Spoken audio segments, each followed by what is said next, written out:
Con el alma desgarrada, Mateo entregó hasta su último peso para arrancar a una madre y sus 4 hijos de las garras de una subasta de esclavos. El medallón de plata que colgaba del cuello de la joven revelaría una verdad sepultada durante 25 años. Estaba comprando a su propia sangre.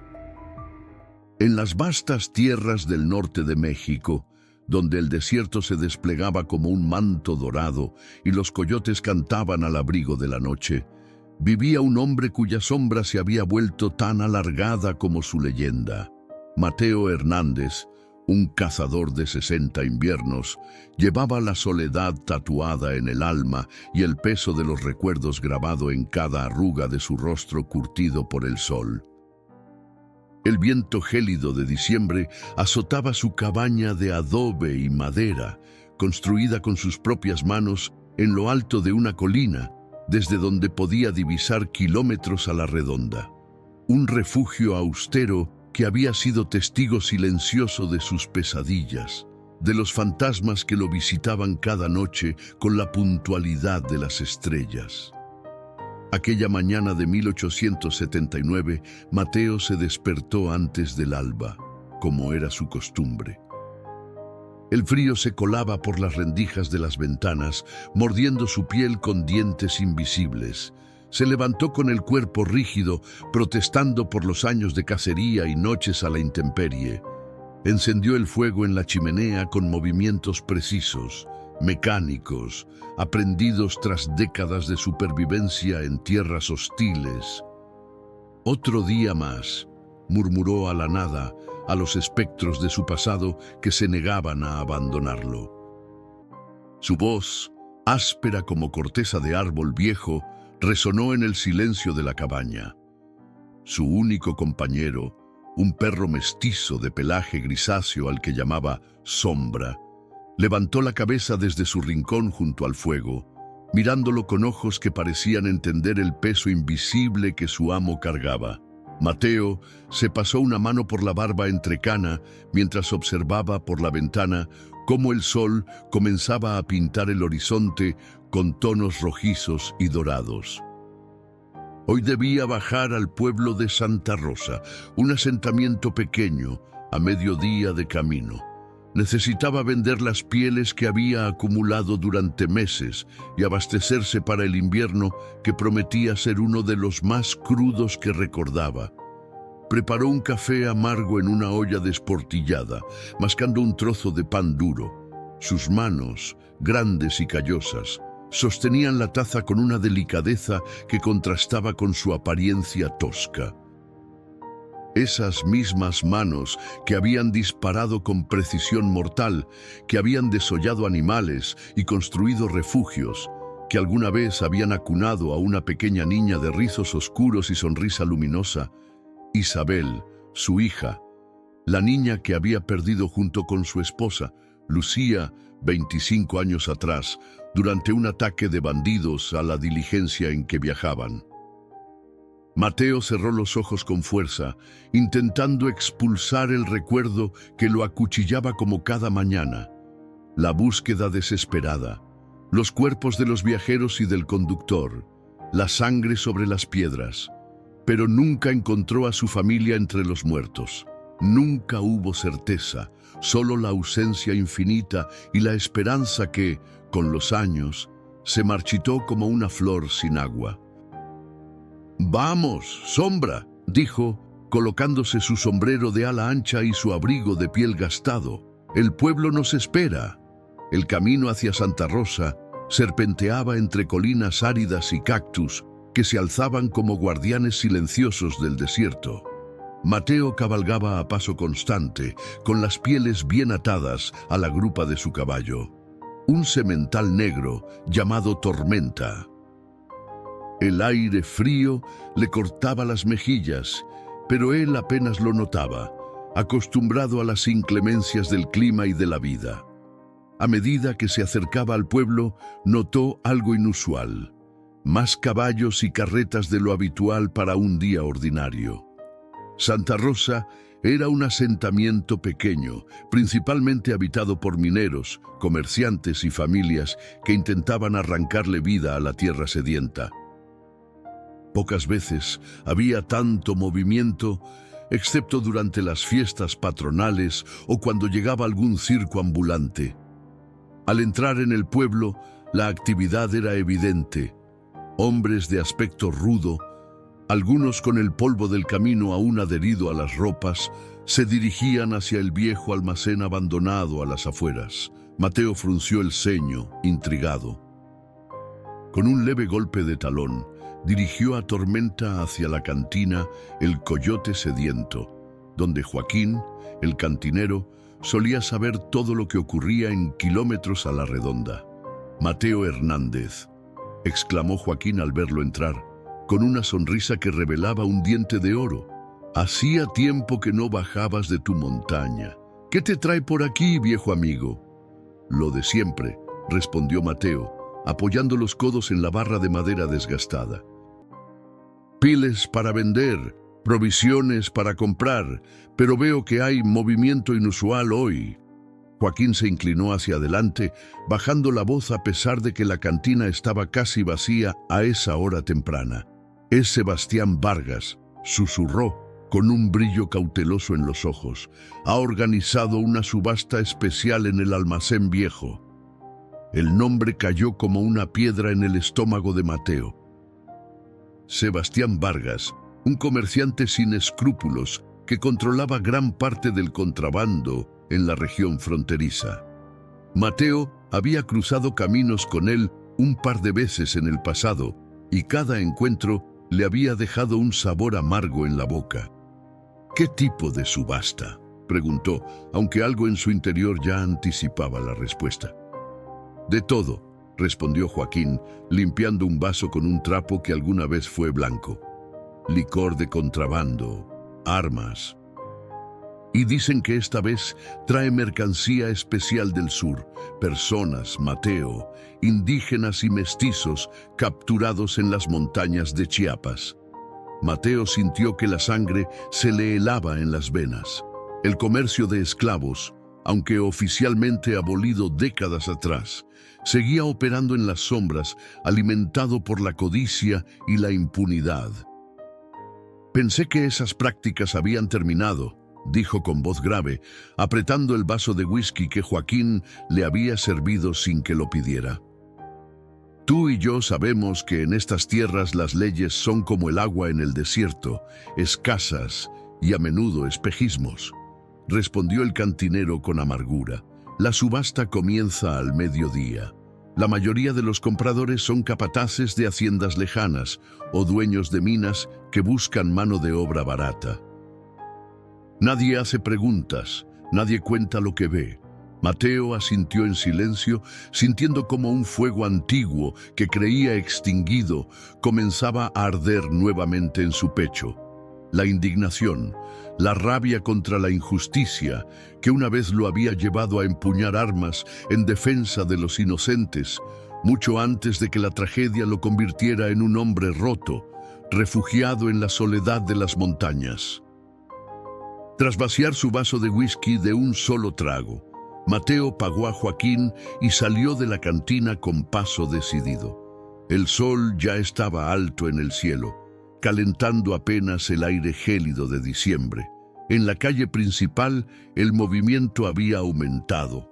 Hombres rudos, la mayoría desconocidos, se dirigían hacia el almacén abandonado en las afueras del pueblo donde tendría lugar la subasta. Mateo ató a Tormenta en un poste frente a la tienda de abarrotes de don Francisco, un anciano de mirada amable que lo recibió con familiaridad. «Mateo, qué sorpresa verte por aquí. ¿Traes pieles para vender?» «Así es, don Francisco», respondió, descargando el fardo de pieles de conejo, coyote y venado que había cazado durante los últimos meses. «Las mejores del norte». Mientras el tendero examinaba la mercancía con ojo experto, Mateo observaba por la ventana el flujo constante de hombres hacia el almacén. La rabia hervía dentro de él. pero sabía que necesitaba mantener la calma para entender lo que estaba ocurriendo. «Son buenas pieles», comentó don Francisco, interrumpiendo sus pensamientos. «Me te daré 20 pesos por todas». 30, replicó Mateo automáticamente, aunque su mente estaba en otra parte. 25, y es mi última oferta. Hecho, aceptó recibiendo las monedas que contó y guardó en su bolsillo. Necesito provisiones, harina, café, azúcar, municiones para mi rifle. Mientras don Francisco reunía los suministros, Mateo escuchó fragmentos de conversación entre dos hombres que acababan de entrar a la tienda. «Dicen que tiene una mestiza joven con 4 críos», comentaba uno en voz baja. «Todos sanos, perfectos para el trabajo en la hacienda. Vargas pide buen precio por ellos». «¿Y la madre? ¿Es agraciada?», preguntó el otro con una sonrisa lasciva. «Como un ángel caído del cielo, hermano, con esos ojos que podrían derretir la nieve de las montañas». Mateo apretó los puños con tal fuerza que sus nudillos se tornaron blancos. Las imágenes que acudían a su mente eran intolerables. Una joven madre, 4 niños pequeños, destinados a una vida de esclavitud y abuso. «Aquí tiene todo, señor Hernández», dijo don Francisco, colocando los artículos sobre el mostrador. «¿Algo más? ¿Sabes algo sobre la subasta que organizó Vargas?», preguntó Mateo en voz baja. El rostro de don Francisco se ensombreció. «Cosas terribles, señor, terribles. Pero en estas tierras uno aprende a no ver, a no oír y a no hablar si quiere seguir respirando». Mateo pagó por sus provisiones y salió de la tienda con una determinación que no había sentido en años. No podía ignorar lo que estaba sucediendo. No podía simplemente dar la espalda y regresar a su cabaña en las montañas. Con paso firme, se dirigió hacia el almacén. La estructura de madera desvencijada se alzaba como un recordatorio de tiempos mejores, cuando el comercio legal florecía en Santa Rosa antes de que la sequía y la llegada del ferrocarril a otros pueblos lo relegaran al olvido. A la entrada, 2 hombres armados con rifles Winchester controlaban el acceso. Mateo se acercó con la naturalidad de quien no tiene nada que ocultar. «¿Vienes a la subasta, viejo?», preguntó uno de ellos, un hombre con cicatrices que le cruzaban la mejilla derecha. «He oído que Vargas trae buena mercancía», respondió Mateo, manteniendo un tono neutral. «Y tengo dinero para gastar». Los guardias intercambiaron una mirada, pero finalmente le permitieron el paso. El interior del almacén estaba iluminado por lámparas de aceite que proyectaban sombras danzantes sobre las paredes descoloridas. Unas 30 personas, principalmente hombres de aspecto duro, se amontonaban en un espacio central donde habían improvisado una tarima.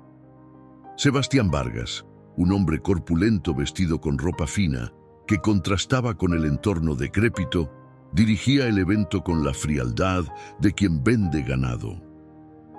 A un lado de la tarima, encadenados como animales, se encontraban los lotes humanos. 3 hombres indígenas de mirada perdida, un anciano que apenas podía mantenerse en pie, y en el rincón más alejado, acurrucada protectoramente sobre 4 pequeñas figuras, una mujer joven. Mateo contuvo el aliento al verla. Incluso en esas condiciones deplorables, con el cabello enmarañado y la ropa sucia, poseía una dignidad innata que contrastaba con su situación. Sus ojos, grandes y oscuros, no mostraban derrota sino una fiera determinación mientras abrazaba a los niños que se aferraban a ella como náufragos a un madero. «Y ahora, caballeros», anunció Vargas con voz atronadora, «el lote especial del día». Elena Fuentes, mestiza de 25 años, fuerte, sana y con habilidades de costura y cocina, viene con 4 niños, 2 varones y 2 hembras, entre los 2 y los 8 años, perfectos para el trabajo en el campo cuando crezcan. ¿Quién ofrece 100 pesos por el lote completo? Un murmullo recorrió la sala. Era un precio alto, pero la perspectiva de adquirir 5 trabajadores de una vez resultaba tentadora. «¡100 pesos!», gritó alguien desde el fondo. «¡120!», exclamó otro. Mateo observaba la escena con náuseas crecientes. La mujer, Elena, mantenía la mirada fija en el suelo, pero su cuerpo se tensaba con cada nueva oferta, apretando más a los niños contra su pecho. «150», ofreció un hacendado de rostro pomposo y anillo de oro. «200», contraofertó un capataz de minas conocido por su crueldad. Mateo cerró los ojos un instante, luchando contra las memorias que lo asaltaban. Su propia hija, Isabel, habría tenido la edad de esa mujer si viviera. Sus nietos podrían haber sido como esos niños asustados. Sin pensarlo 2 veces, Mateo levantó la mano. «¡300 pesos!», exclamó con voz firme que resonó en todo el almacén. Un silencio repentino cayó sobre la multitud. Todas las miradas se volvieron hacia aquel hombre de aspecto rudo y solitario. Nadie esperaba que el viejo cazador, conocido por su aislamiento y parquedad, participara en la subasta, y menos aún que ofreciera tal cantidad. Sebastián Vargas entrecerró los ojos, estudiando a Mateo con suspicacia. Se conocían de años atrás, y aunque nunca habían tenido enfrentamientos directos, Vargas sabía que el cazador no compartía sus métodos de negocio. «300 pesos del señor Hernández», anunció con una sonrisa torcida. «¿Alguien ofrece más por esta exquisita mercancía?». El hacendado del anillo de oro pareció considerar la posibilidad, pero finalmente sacudió la cabeza. La suma era demasiado elevada, incluso para él. El capataz de minas escupió al suelo con disgusto, evidentemente frustrado por haber sido superado. «300 a la una», comenzó Vargas, golpeando una pequeña campana de bronce que sostenía en la mano. «300 a las 2». Durante ese momento de suspensión, Mateo se permitió mirar directamente a Elena. Por primera vez, ella alzó la vista y sus miradas se encontraron. No había gratitud en sus ojos, solo recelo y una chispa de feroz protección maternal. No confiaba en él. ¿Por qué habría de hacerlo?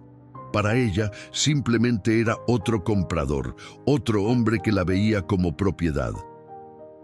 «¡350!», gritó una voz desde la entrada del almacén. Mateo se giró para ver a Rodrigo Mendoza, el dueño de varias cantinas y prostíbulos en la región. Su reputación era bien conocida. Mujeres que entraban a sus establecimientos raramente salían, consumidas por el opio y los malos tratos. «Señor Mendoza, qué placer tenerlo entre nosotros», saludó Vargas con falsa cordialidad. «350 pesos es la oferta».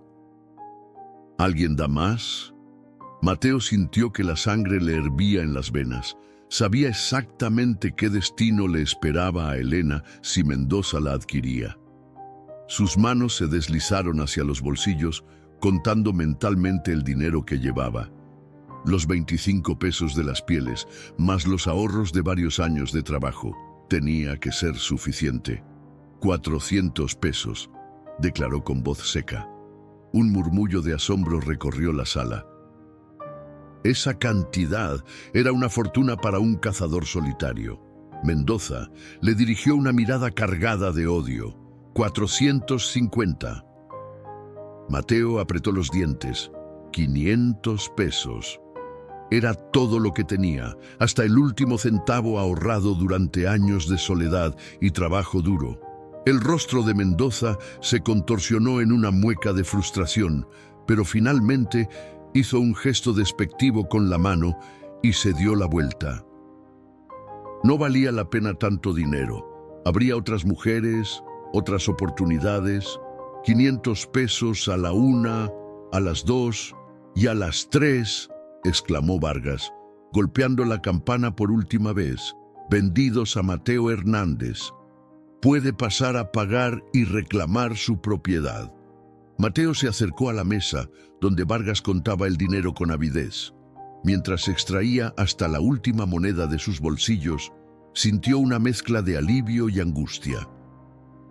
Había gastado todo lo que poseía, pero al menos aquella familia no caería en manos de Mendoza o de los dueños de minas. No sabía que te interesara este tipo de mercancía, Hernández, comentó Vargas mientras guardaba el dinero en una caja de metal. Siempre te creí un hombre de principios. Mis asuntos son míos, Vargas, respondió Mateo con frialdad. Dame los papeles y las llaves. Vargas le entregó un documento rudimentario que atestiguaba la venta legal y las llaves de los grilletes. Son tuyos ahora. Haz lo que quieras con ellos. Mateo se acercó a Elena y los niños, que lo observaban con una mezcla de miedo y confusión. Con movimientos deliberadamente lentos, para no asustarlos más, se arrodilló frente a ellos. No voy a hacerles daño, dijo en voz baja, solo para que ellos lo escucharan. Los llevaré a un lugar seguro. Elena lo miró con desconfianza, apretando aún más a los niños contra sí. ¿Por qué habría de creerle? No tienes motivos para hacerlo, admitió Mateo, pero te doy mi palabra de que estarán a salvo. Ahora tenemos que salir de aquí. Con manos gentiles, a pesar de su apariencia tosca, Mateo liberó a Elena y a los niños de sus cadenas. El más pequeño, un niño de apenas 2 años, lloraba silenciosamente, mientras que los mayores mantenían la mirada baja, como les habían enseñado a hacer. ¿Pueden caminar?, preguntó Mateo. Elena asintió poniéndose de pie con dificultad. Llevaba días encadenada en posiciones incómodas y sus piernas estaban entumecidas. Tomó en brazos al más pequeño y con la otra mano sujetó a una niña de unos 4 años. Los otros 2 niños, una niña de 6 y un niño de 8, se aferraron a su falda. Mateo los condujo fuera del almacén, sintiendo las miradas curiosas y maliciosas que los seguían. El sol de la tarde los recibió con una luz dorada que contrastaba con la oscuridad del lugar que dejaban atrás. Elena entrecerró los ojos, desacostumbrada a la claridad después de días en penumbra. «Mi caballo está cerca», indicó Mateo. ¿Pueden montar? Hemos montado antes, respondió Elena con cierta dignidad, como recordándole que, a pesar de su situación actual, no siempre habían sido prisioneros. Mateo asintió y los guió hasta donde Tormenta aguardaba. Con cuidado, ayudó a Elena a montar primero, luego le pasó a los niños uno por uno. El caballo resopló, inquieto por el peso inusual, pero se mantuvo obediente bajo la mano firme de su amo. «Tendré que caminar», explicó Mateo, tomando las riendas para guiar al animal. «Mi cabaña está a mediodía de aquí, en las colinas». Mientras atravesaban la calle principal del pueblo, Mateo era consciente de las miradas que recibían. Algunos lugareños desviaban la vista, avergonzados de ser testigos de aquel comercio humano. Otros observaban con desprecio mal disimulado al ver a la familia mestiza. Joaquín, desde la puerta de su cantina, le dirigió un asentimiento casi imperceptible. Fue entonces, mientras pasaban bajo la luz directa del sol, que Mateo notó algo que le hizo contener el aliento. Del cuello de Elena colgaba un medallón de plata, apenas visible bajo el desgastado chal que cubría sus hombros. Un medallón que le resultaba dolorosamente familiar, una luna creciente rodeada de pequeñas estrellas. El mismo medallón que él había mandado hacer para su esposa Lucía hacía tantos años, y que luego había pasado a su hija Isabel antes de que ambas desaparecieran. Mateo tropezó, como si le hubieran asestado un golpe invisible. El medallón, ¿cómo era posible? Lo había mandado forjar a un platero de la Ciudad de México como regalo para Lucía en su 10º aniversario. Después, en el 15º cumpleaños de Isabel, Lucía se lo había entregado a su hija. Era una pieza única, con la luna creciente y 7 estrellas que representaban a cada miembro de sus familias unidas. ¿Se encuentra bien, señor?, preguntó Elena, notando su repentina palidez. Mateo sacudió la cabeza, intentando recuperar la compostura. Sí, el sol está fuerte hoy, mintió, retomando el paso. Miles de pensamientos atravesaban su mente mientras guiaba a Tormenta por el camino que ascendía hacia las colinas. No podía ser una coincidencia. Aquel medallón era demasiado particular, demasiado personal. Pero, ¿cómo? Si Elena tenía 25 años, habría nacido poco después de la desaparición de Isabel. ¿Podría ser? No debía permitirse alimentar esperanzas que lo habían torturado durante décadas. El camino se volvió más empinado y rocoso. Mateo mantenía un paso constante, deteniendo ocasionalmente a Tormenta para que la familia pudiera descansar. Los niños, inicialmente tensos y silenciosos, comenzaban a mostrar signos de su natural curiosidad infantil. ¿Vives solo en las montañas?, preguntó el mayor, un niño de ojos vivos y cabello negro que caía en rizos sobre su frente. Miguel, lo reprendió Elena suavemente, no molestes al señor con preguntas. Está bien, respondió Mateo. Sí, vivo solo. Bueno, con Sombra, mi perro. ¿Un perro? La niña de 6 años se animó visiblemente. Es grande, es bueno. Sofía, por favor, volvió a intervenir Elena. Mateo sonrió levemente, un gesto tan inusual en su rostro que casi le dolió. Sombra es grande y bueno con quienes yo considero amigos. No tienen que preocuparse por él. A medida que ascendían, el paisaje se transformaba. El desierto árido daba paso a una vegetación más abundante, mezquites, nopales y ocasionales encinos que aprovechaban la humedad de las alturas. El aire se volvía más fresco y limpio, lejos del polvo y el olor a humanidad del pueblo. ¿Cómo te llamas?, preguntó Mateo finalmente, rompiendo un largo silencio. Elena Fuentes, respondió ella con cierta cautela. Y estos son mis hijos, Miguel, Sofía, Lucía y Antonio. Mateo casi tropezó nuevamente al escuchar el nombre de la segunda niña, Lucía, como su esposa. ¿Y usted?, continuó Elena, estudiándolo con esos ojos oscuros que parecían penetrar más allá de su fachada de rudeza. Mateo Hernández. ¿Por qué nos compró, señor Hernández? La pregunta fue directa, sin rodeos, cargada de la desconfianza natural de quien ha visto lo peor de la humanidad. Mateo guardó silencio por un momento, considerando su respuesta. No podía explicarle el impulso repentino que lo había llevado a intervenir, ni la indignación que había sentido al verlos encadenados como animales. Nadie debería ser vendido como mercancía, respondió finalmente. Lo que sucedió en ese almacén no está bien.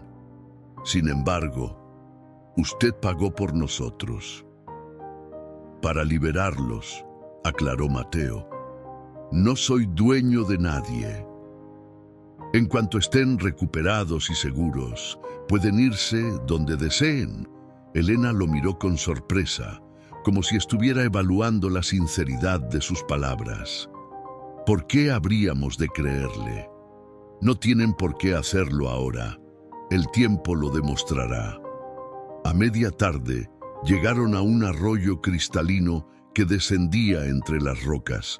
Mateo se detuvo, permitiendo que todos bebieran y refrescaran sus rostros cansados. Los niños, con la adaptabilidad propia de su edad, se animaron visiblemente con el agua fresca. Incluso el pequeño Antonio, que había permanecido adormilado la mayor parte del viaje, gorjeó de placer cuando Elena lo acercó al arroyo. Mientras observaba a la familia, Mateo no podía apartar la mirada del medallón que colgaba del cuello de Elena. La luz del sol lo hacía brillar ocasionalmente, como un faro que señalaba un misterio por resolver. «Abrí ese medallón», dijo finalmente, incapaz de contener su curiosidad por más tiempo. «Es muy hermoso y parece antiguo. ¿Puedo preguntar de dónde lo obtuviste?»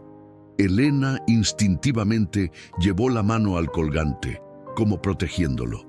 Sus ojos se oscurecieron con una emoción que Mateo no supo interpretar.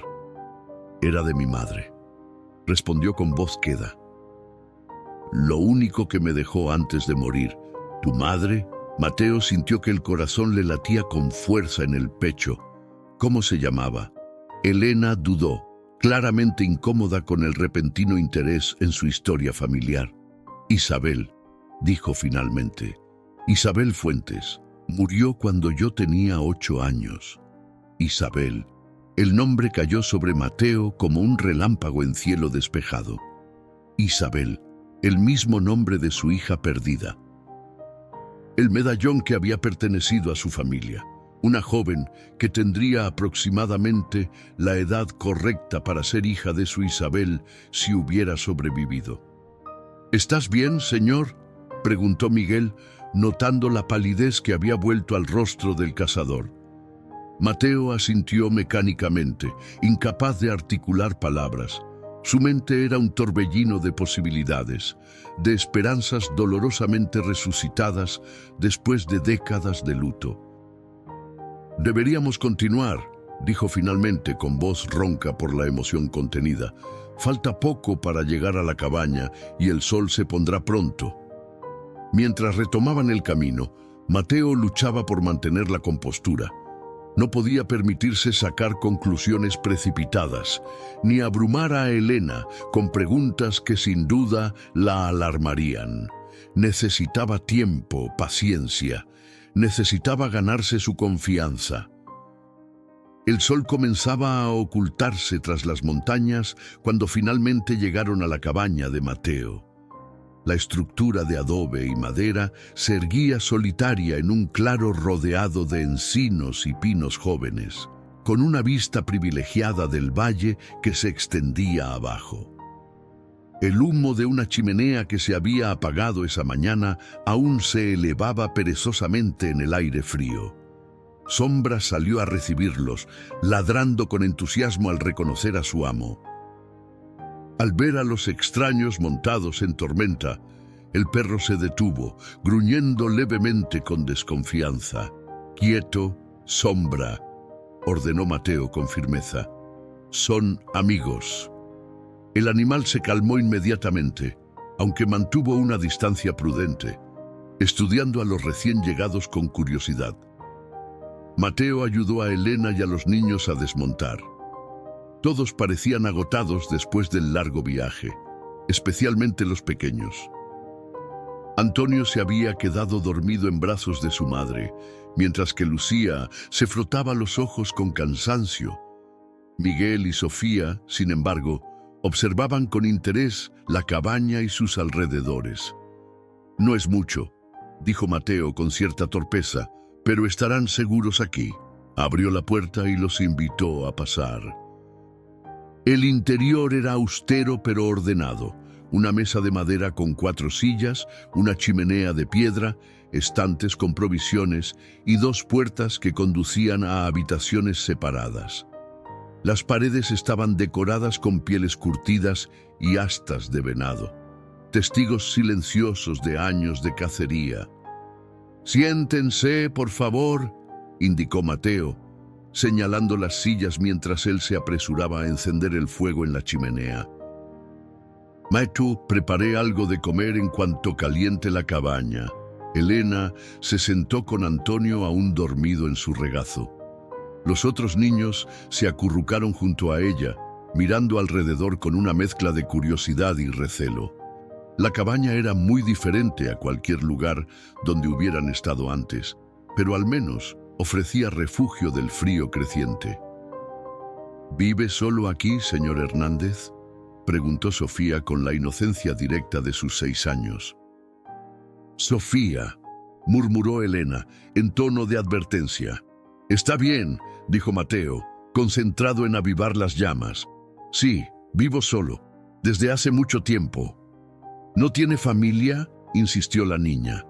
Mateo se quedó inmóvil por un instante, con la mirada perdida en el fuego naciente. Tuve una familia, hace mucho tiempo, respondió finalmente, con voz apenas audible. El silencio que siguió fue espeso, cargado de historias no contadas. Elena, perceptiva, cambió de tema. «Podría ayudarle a preparar la comida», ofreció. «Es lo menos que puedo hacer después de todo». Mateo asintió, agradecido por la interrupción. «Hay frijoles secos y carne de venado ahumada. Pan también, aunque estará duro». Mientras Elena depositaba suavemente a Antonio en una de las sillas, acomodándolo para que siguiera durmiendo, Mateo sacó una olla grande y comenzó a prepararla con agua del barril que mantenía dentro de la cabaña. «Pueden usar esa habitación», dijo, señalando una de las puertas. «Hay un catre y suficientes pieles para que estén cómodos». «Yo dormiré aquí, junto al fuego. Es muy generoso», respondió Elena, aunque la cautela no había abandonado su voz. ¿Cuánto tiempo cree que deberíamos quedarnos?» La pregunta flotó en el aire como una hoja suspendida antes de caer. Mateo sabía que la respuesta que diera definiría la frágil confianza que intentaba construir. «El tiempo que necesiten», dijo con sencillez, «hasta que decidan a dónde quieren ir o qué quieren hacer. No hay prisa». Elena lo estudió en silencio, como evaluando la sinceridad de sus palabras. Finalmente asintió, permitiéndose un pequeño suspiro de alivio. Mientras preparaban la cena juntos, moviéndose con cuidado en el espacio reducido de la cocina, Mateo no podía evitar observar cada detalle de Elena. Buscaba en su rostro, en sus gestos, cualquier rasgo que pudiera recordarle a Isabel o a Lucía.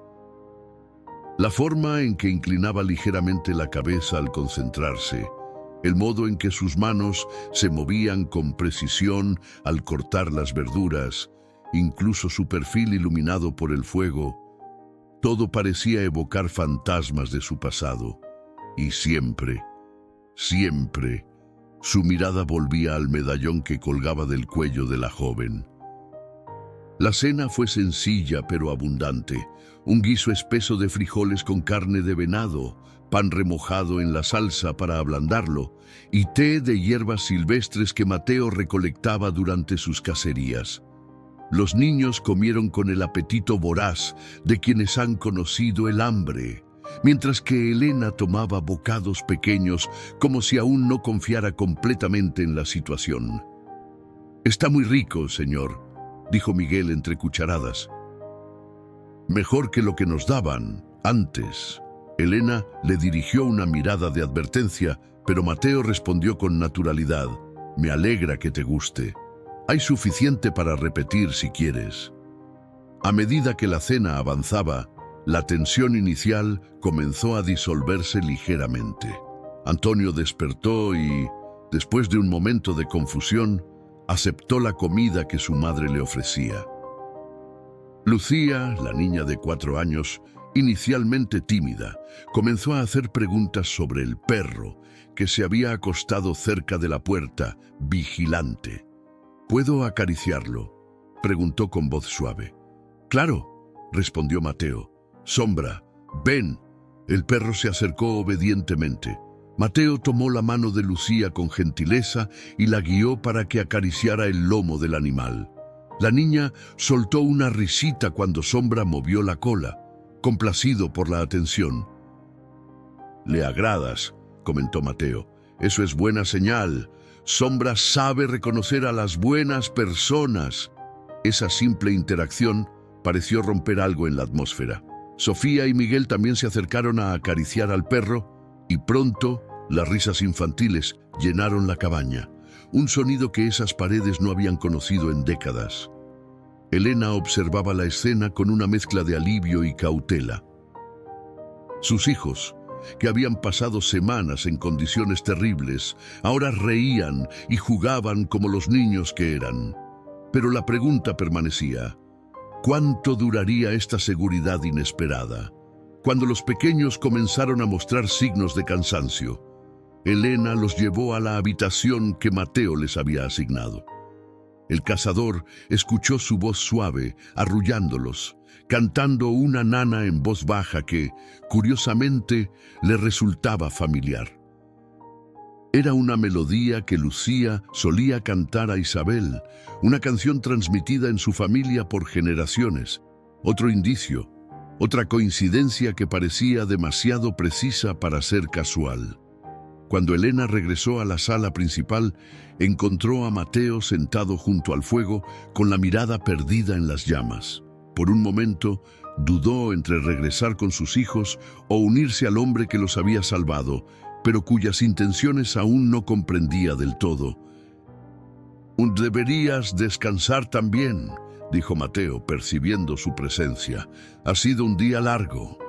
Elena dudó un momento, pero finalmente se sentó en la silla frente a Mateo.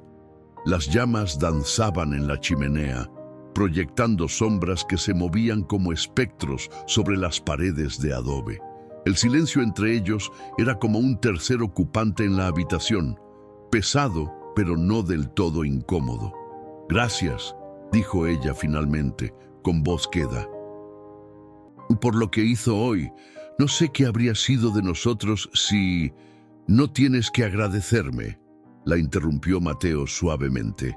«Ningún ser humano debería ser tratado como mercancía».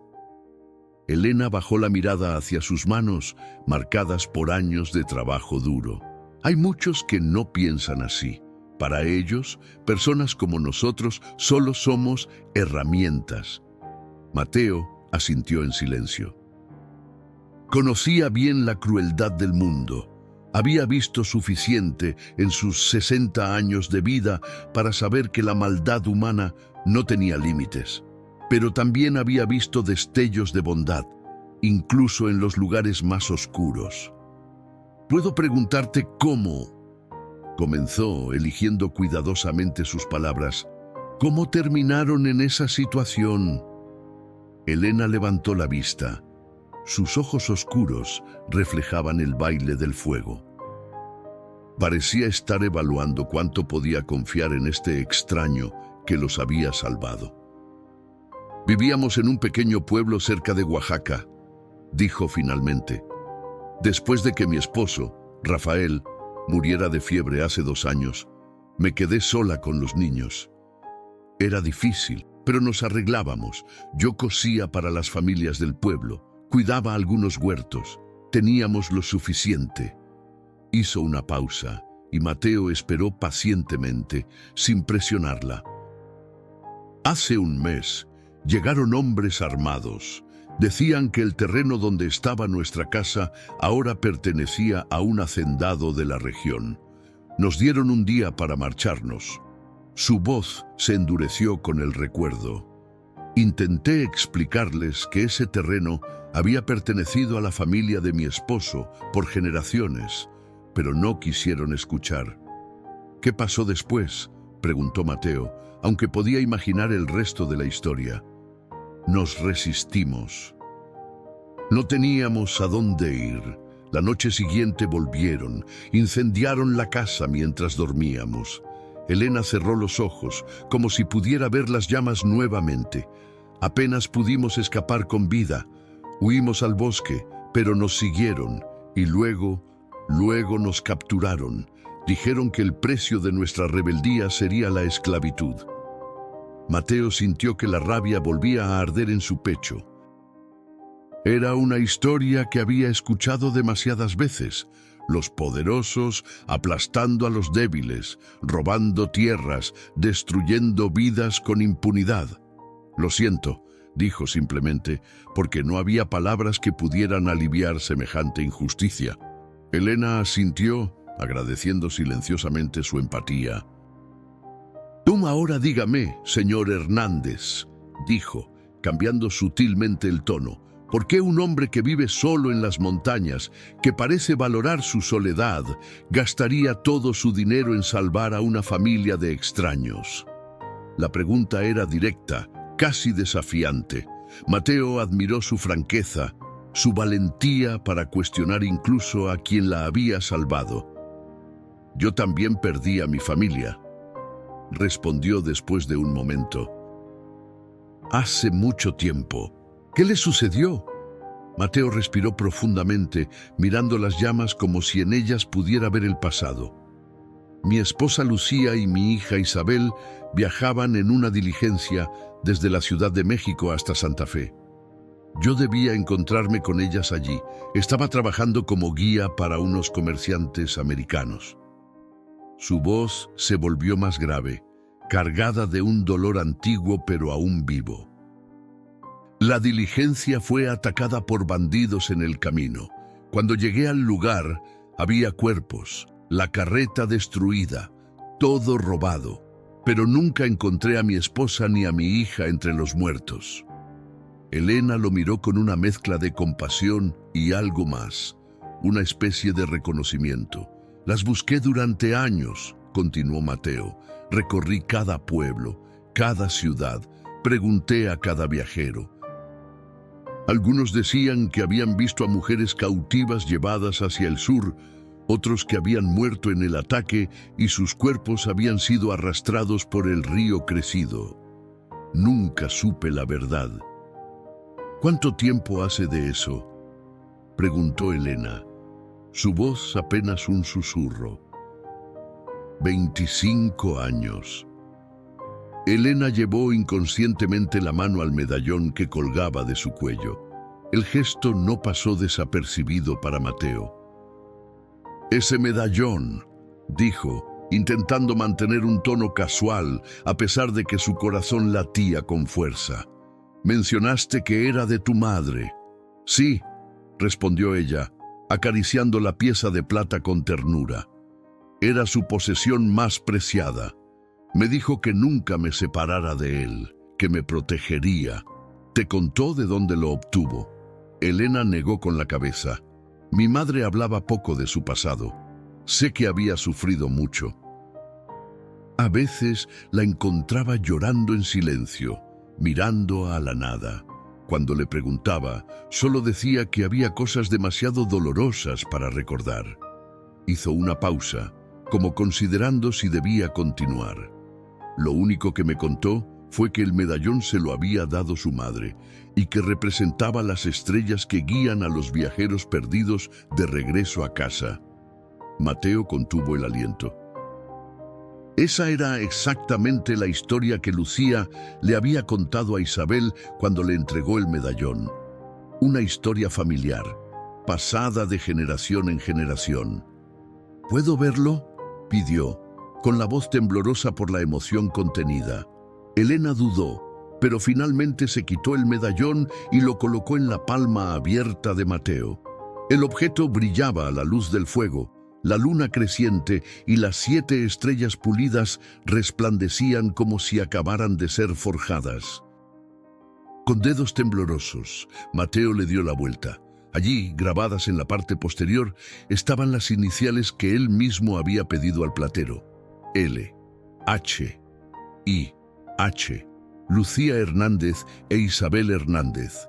«Este medallón», dijo con voz ronca, «yo lo mandé hacer para mi esposa, después pasó a mi hija». Elena lo miró con los ojos muy abiertos, la incredulidad escrita en su rostro. «No, no puede ser. Ha estado en mi familia por generaciones. Mi madre me lo dijo». «¿Tu madre se llamaba Isabel?», preguntó Mateo, aunque ya conocía la respuesta. «Sí, Isabel Fuentes». «¿Y nunca mencionó de dónde venía? ¿Quiénes eran sus padres?». Elena negó con la cabeza, claramente confundida. Solo dijo que había perdido a su familia muy joven, que había sido cautiva durante un tiempo. «Hasta que mi padre la rescató». Mateo cerró los ojos, intentando contener la avalancha de emociones que amenazaba con desbordarlo. Todo encajaba. La edad de Isabel cuando desapareció, la edad de Elena ahora, el medallón, las historias fragmentadas. Elena, dijo finalmente con voz temblorosa, creo que tu madre, Isabel Fuentes, era en realidad Isabel Hernández, mi hija. El silencio que siguió fue absoluto.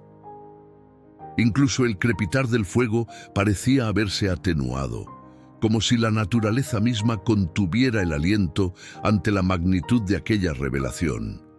Elena se quedó paralizada, sus ojos fijos en Mateo como si estuviera viendo a un fantasma. El medallón parecía pesar toneladas entre sus manos entrelazadas.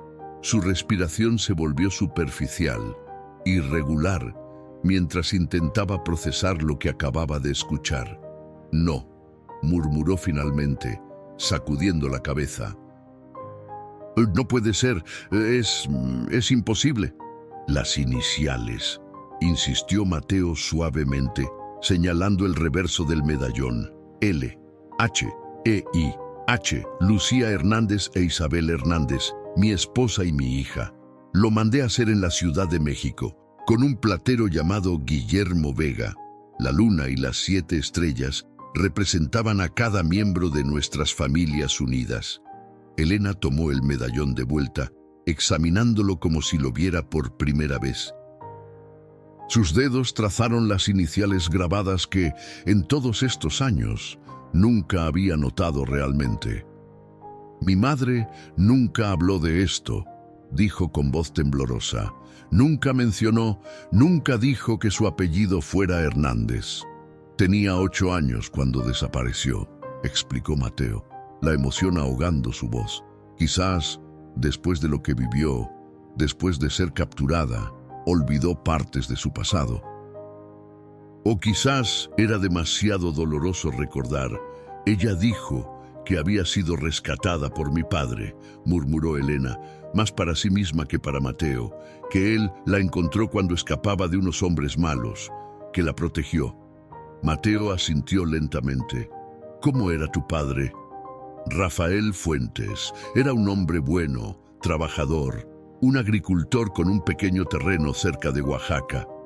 Una leve sonrisa cruzó el rostro de Elena al recordarlo. Tenía la risa más contagiosa que he oído jamás y manos fuertes que podían tanto romper piedras como sostener a un recién nacido. ¿Y murió hace 2 años? Sí, de fiebre. Fue muy rápido. Elena bajó la mirada, el dolor de la pérdida aún presente. El silencio volvió a instalarse entre ellos, más profundo esta vez, lleno de preguntas sin formular y posibilidades que resultaban demasiado abrumadoras para ser consideradas plenamente. Si lo que dices es cierto, dijo finalmente Elena, levantando la vista hacia Mateo, entonces tú serías tu abuelo, completó él, con la voz quebrada por la emoción. Y tus hijos serían mis bisnietos. La enormidad de esta posibilidad pareció llenar la habitación, haciendo que hasta el aire fuera más denso, más difícil de respirar. Elena se puso de pie abruptamente, como si necesitara espacio para contener todo lo que estaba sintiendo. Necesito pensar, dijo, dirigiéndose hacia la puerta que conducía a la habitación donde dormían sus hijos. Buenas noches, señor Hernández. Buenas noches, Elena, respondió Mateo, entendiendo su necesidad de distancia. Cuando la puerta se cerró tras ella, Mateo se quedó inmóvil junto al fuego, con las lágrimas corriendo libremente por su rostro curtido. Durante 25 años había buscado respuestas. Había perseguido fantasmas y rumores solo para descubrir que el destino, en su infinita complejidad, había guiado a su sangre de vuelta a él cuando ya había perdido toda esperanza. Esa noche, ninguno de los dos durmió realmente. Mateo permaneció sentado junto al fuego hasta que las llamas se redujeron a brasas. repasando mentalmente cada detalle de la conversación, cada indicio que apuntaba a la extraordinaria posibilidad de que hubiera encontrado no solo a su nieta, sino a sus bisnietos. Elena, por su parte, se acostó entre sus hijos, observando sus rostros pacíficos mientras dormían, preguntándose cómo esta revelación, si era cierta, cambiaría sus vidas. Al amanecer, Mateo se levantó para encender nuevamente el fuego y preparar el desayuno. Sus movimientos eran mecánicos, su mente aún procesando los eventos de la noche anterior. Cuando escuchó la puerta de la habitación abrirse, se giró para ver a Elena de pie en el umbral, con el pequeño Antonio en brazos. Parecía que ella tampoco había dormido mucho. Sus ojos estaban enrojecidos y cansados. «Buenos días», dijo Mateo con suavidad, como si temiera que un tono demasiado fuerte pudiera romper la frágil calma de la mañana. «Buenos días», respondió ella, acercándose a la mesa. «¿Puedo ayudar con el desayuno?» «Por supuesto», asintió él, agradecido por esta pequeña normalidad en medio de la tormenta emocional que ambos estaban atravesando. Trabajaron juntos en silencio, preparando una sencilla comida de tortillas, frijoles y café. Poco a poco, los niños fueron despertando y uniéndose a ellos en la cocina. Miguel fue el primero, frotándose los ojos con somnolencia, pero sonriendo al ver a Sombra, que lo saludó moviendo la cola. Luego vinieron Sofía y Lucía, tomadas de la mano, sus pequeños rostros iluminados por la luz matinal que se filtraba por las ventanas. Durante el desayuno, la conversación se mantuvo ligera, principalmente impulsada por las preguntas curiosas de los niños sobre la vida en las montañas, los animales que Mateo cazaba, las plantas que recolectaba. Era evidente que tanto Elena como Mateo habían decidido tácitamente posponer su discusión hasta que los pequeños no estuvieran presentes. Después de comer, Elena envió a los niños a jugar afuera con Sombra, quien parecía haber adoptado completamente a la familia, especialmente a Miguel, que lo seguía por todas partes como una sombra humana. Una vez solos, Elena respiró profundamente antes de hablar. «No estuve pensando toda la noche», comenzó en lo que me dijiste, sobre el medallón, sobre mi madre. Mateo asintió, esperando pacientemente a que continuara. «Hay cosas que mi madre me contó que podrían confirmar tu historia». Elena jugaba nerviosamente con el borde de su chal. Ella tenía pesadillas frecuentes. A veces gritaba en sueños sobre un ataque, sobre hombres a caballo que la separaban de alguien a quien llamaba mamá. Nunca quiso hablar de eso cuando le preguntaba. Decía que eran solo sueños malos.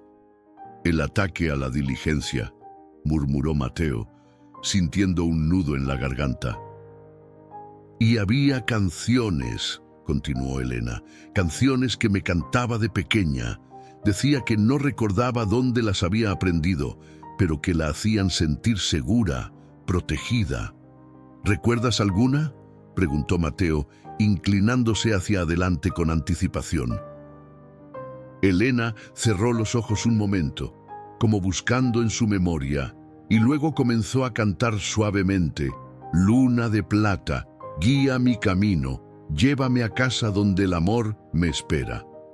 Mateo no pudo contener un sollozo. Era la canción que Lucía cantaba cada noche a Isabel antes de dormir, una nana que había sido transmitida en su familia durante generaciones. «Es ella», dijo con la voz rota por la emoción. «Es Isabel». «Mi Isabel». Elena contempló el rostro conmovido de Mateo, las profundas arrugas ahora surcadas por lágrimas que no intentaba ocultar. Un hombre rudo, curtido por décadas de soledad y supervivencia, reducido a la vulnerabilidad más pura ante la certeza de haber encontrado a su familia perdida. «Hay más», dijo ella, sacando de entre los pliegues de su ropa un pequeño bulto envuelto en un pañuelo descolorido. Mi madre guardaba esto. Nunca entendí por qué era tan importante para ella. Con delicadeza, Elena desdobló el pañuelo. En su interior había un pequeño broche de plata oxidada, con la forma de un águila en pleno vuelo. Mateo contuvo el aliento. Sus manos temblorosas tomaron el broche como si fuera la reliquia más valiosa del mundo. Se lo regalé a Isabel en su 7º cumpleaños, murmuró, acariciando el contorno del águila con la yema de sus dedos callosos. Le dije que el águila simbolizaba la libertad, la fuerza, que ella podría volar tan alto como quisiera en la vida. Elena asintió lentamente, como si las piezas de un rompecabezas complejo finalmente comenzaran a encajar.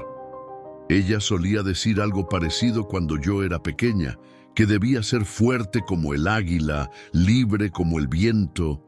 Pensé que era solo un dicho, era un mensaje, respondió Mateo. Un mensaje que ella no recordaba conscientemente, pero que su corazón guardó para ti. Se quedaron en silencio, dejando que el peso de estas revelaciones se asentara entre ellos. A través de la ventana podían ver a los niños jugando con sombra, ajenos al extraordinario descubrimiento que había reconfigurado su historia familiar. Elena, dijo finalmente Mateo, con una intensidad que hacía brillar sus ojos cansados, sé que esto es abrumador. Y entenderé si necesitas tiempo para aceptarlo, o incluso si nunca llegas a verme como tu abuelo. Pero quiero que sepas que, sea cual sea tu decisión, esta cabaña, estas tierras, todo lo que tengo es tuyo y de tus hijos. Son mi familia, la familia que creí perdida para siempre. Elena observó a este hombre que apenas un día antes era un completo extraño, y ahora se revelaba como el eslabón perdido de su propia historia. ¿Cuántas veces su madre había mirado al horizonte con ojos melancólicos, como buscando algo que no podía nombrar? ¿Cuántas noches la había escuchado sollozar en silencio, abrazada a ese medallón de plata? Necesito tiempo, dijo finalmente, con honestidad, para procesarlo, para entenderlo, pero sí creo que eres quien dices ser, y creo que mi madre, que Isabel, habría estado feliz de saber que su padre nunca dejó de buscarla. Mateo asintió, respetando su cautela. No esperaba menos de una mujer que había enfrentado tantas dificultades y que tenía 4 hijos a los que proteger. Todo el tiempo que necesites, respondió. Mientras tanto, están a salvo aquí. Los días siguientes transcurrieron en una extraña pero confortable rutina. Mateo enseñaba a Miguel los rudimentos de la caza y el rastreo, mostrándole cómo identificar huellas de animales y reconocer plantas comestibles.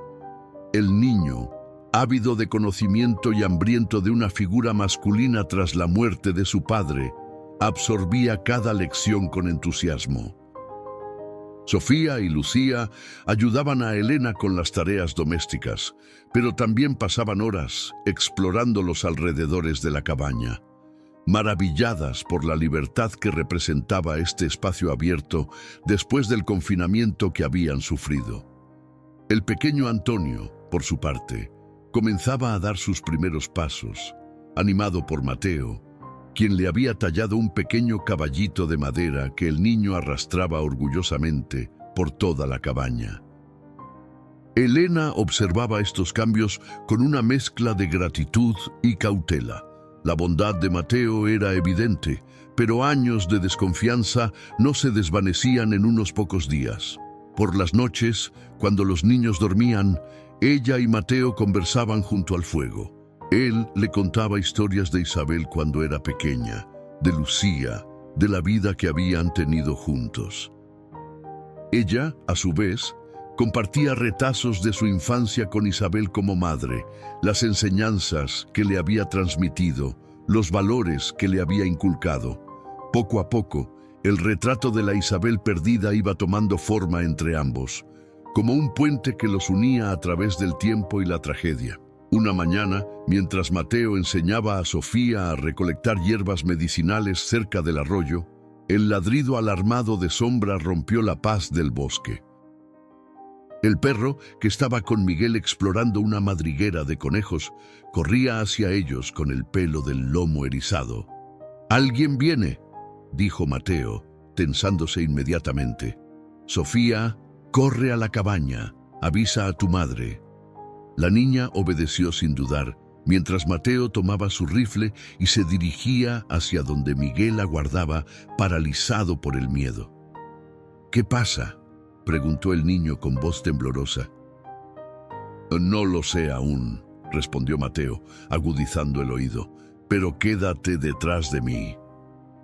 Pronto escucharon el inconfundible sonido de cascos aproximándose por el sendero que subía desde el valle. Mateo empujó suavemente a Miguel hacia un grupo de arbustos. «Escóndete allí y no salgas hasta que yo te lo diga, ¿entendido?». El niño asintió, desapareciendo entre la vegetación. Mateo se posicionó tras un árbol, con el rifle listo y la respiración controlada como le había enseñado años de cacería. 3 jinetes aparecieron en el claro frente a la cabaña. Mateo reconoció de inmediato al del medio, Rodrigo Mendoza, el hombre que había pujado contra él en la subasta por Elena y los niños. A su lado cabalgaban 2 de sus secuaces, hombres de aspecto brutal, con revólveres visibles en sus cinturones. Mateo observó desde su posición oculta cómo los 3 jinetes desmontaban frente a la cabaña. Mendoza, vestido con un traje negro que contrastaba con el entorno rústico, escupió al suelo antes de hacer una señal a sus hombres para que rodearan la propiedad. «¡Hernández!», gritó, su voz resonando en el claro. «Sé que estás ahí, viejo». «Tenemos asuntos que discutir». Desde la ventana de la cabaña, Elena observaba la escena con el corazón acelerado, sosteniendo a Antonio contra su pecho, mientras Sofía y Lucía se acurrucaban tras ella, temblando de miedo. «¿Quiénes son, mamá?», susurró Sofía. «Hombres malos», respondió Elena, intentando mantener la calma por sus hijos. «No se muevan de aquí, ¿entendido? Pase lo que pase, no salgan». Mateo evaluó rápidamente la situación.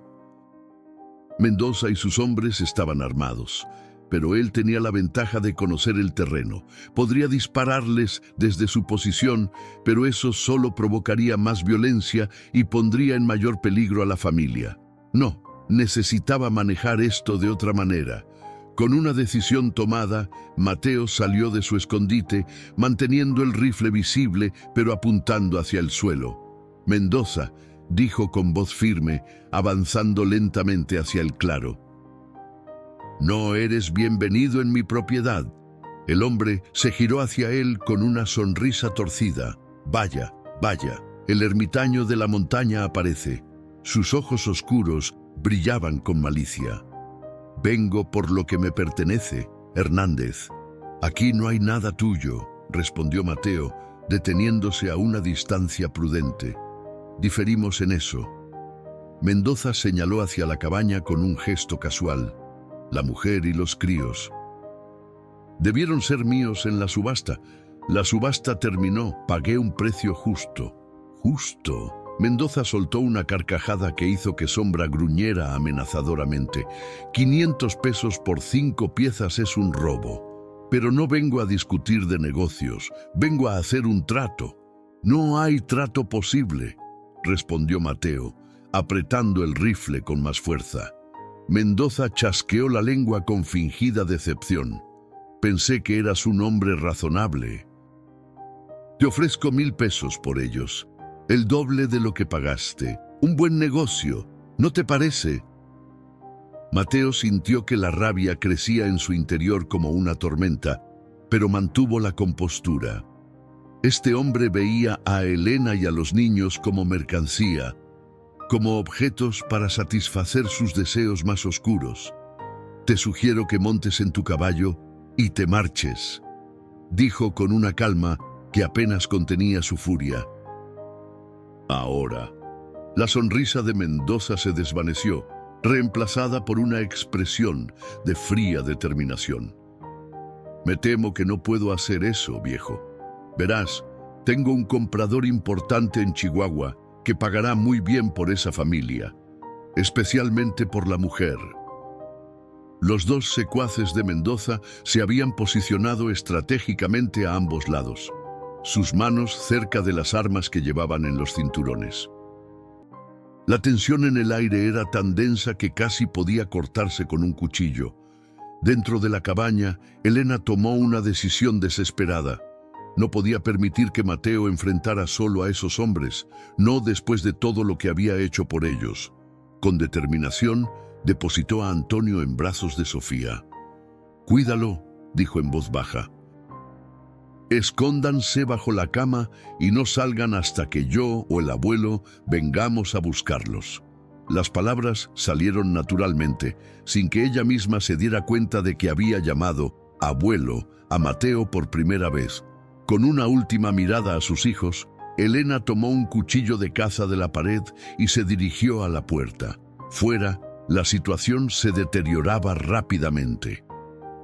«Última oportunidad, Hernández», advirtió Mendoza, haciendo una señal a sus hombres. «El dinero, bueno, me temo que las cosas se pondrán desagradables. No están en venta», respondió Mateo con firmeza.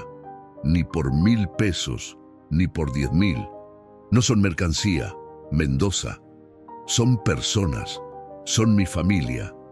Mendoza arqueó una ceja, momentáneamente sorprendido por la declaración. Luego soltó otra carcajada, más amarga esta vez. «¿Familia? ¿El viejo solitario de repente ha encontrado parientes? ¡Qué conmovedor! Casi me hace sentir culpable por lo que voy a hacer». En ese momento, la puerta de la cabaña se abrió y Elena salió al porche, con el cuchillo firmemente sujeto en la mano. «Elena, vuelve adentro», gritó Mateo, alarmado por su aparición. «Ah, ahí está la pieza principal», dijo Mendoza, recorriéndola con una mirada lasciva que hizo que Mateo quisiera arrancarle los ojos. «Tan hermosa como la recordaba. No soy una pieza de nada», respondió Elena con voz firme, bajando los escalones del porche para situarse junto a Mateo.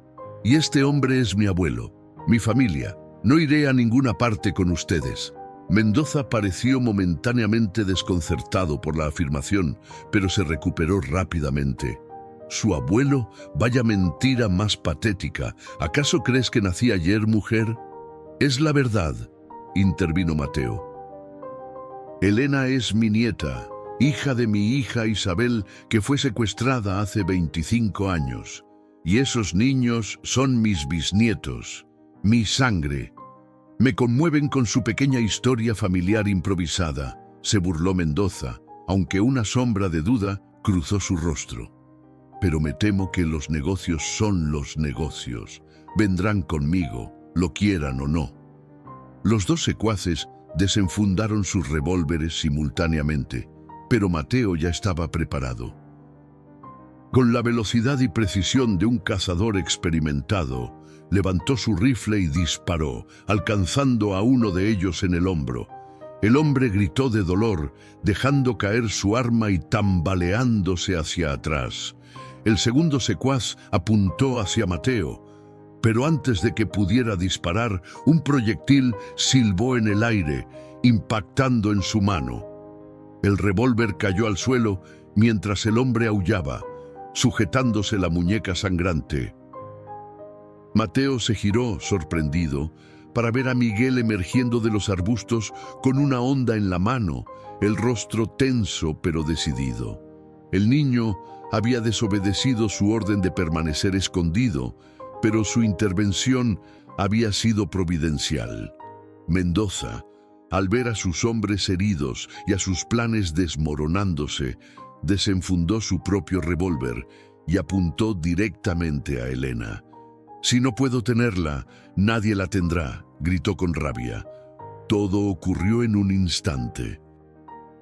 Mateo se lanzó hacia Elena para protegerla con su cuerpo.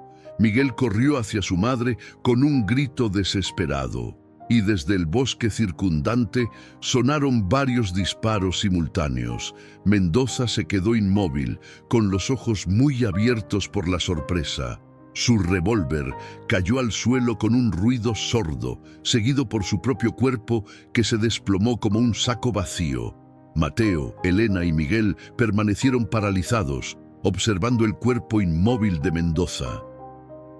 Los dos secuaces, heridos pero aún conscientes, levantaron las manos en señal de rendición, sus rostros desencajados por el miedo.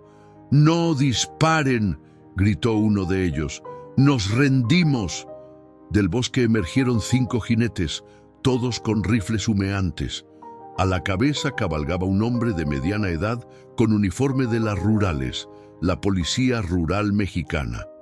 Su bigote espeso enmarcaba una expresión severa mientras desmontaba y se acercaba al grupo. «Capitán Javier Ortega», se presentó inclinando levemente el sombrero. «Llevamos semanas siguiendo el rastro de Mendoza y su red de traficantes». Mateo bajó lentamente su rifle. «Llegaron en el momento justo, capitán. Recibimos información de un tendero en Santa Rosa», explicó Ortega, mientras sus hombres desarmaban y esposaban a los secuaces. «Un tal don Francisco dijo que un viejo amigo suyo había comprado a una familia en una subasta ilegal y temía represalias». Elena miró a Mateo con sorpresa. «¿Don Francisco te ayudó?». «Siempre fue un buen hombre», respondió Mateo con una leve sonrisa, «aunque nunca imaginé que enviaría a la ley hasta aquí». Sofía y Lucía aparecieron en la puerta de la cabaña, con Antonio entre ellas, atraídos por las voces y la repentina calma. Al ver a tantos extraños, vacilaron, pero cuando Miguel corrió hacia ellas y las abrazó, se relajaron ligeramente.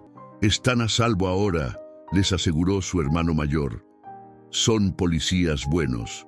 El capitán Ortega observó a la familia reunida y luego volvió su atención a Mateo. «Don Francisco mencionó algo más.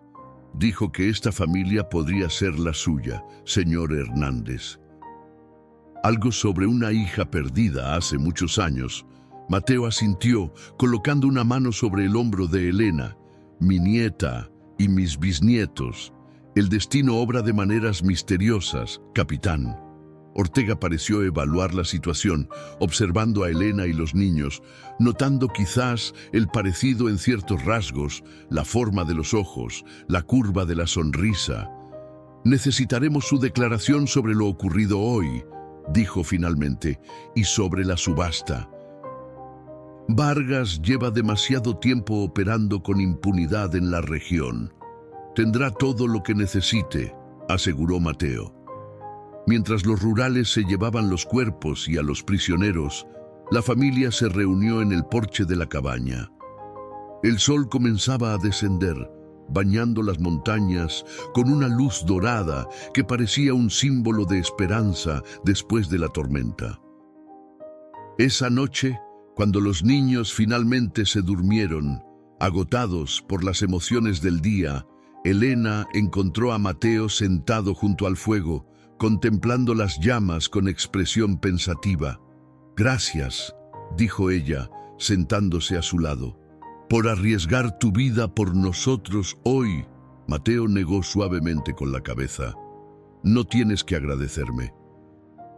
Haría cualquier cosa por protegerlos». Un silencio confortable se estableció entre ellos, solo interrumpido por el crepitar de la leña en la chimenea.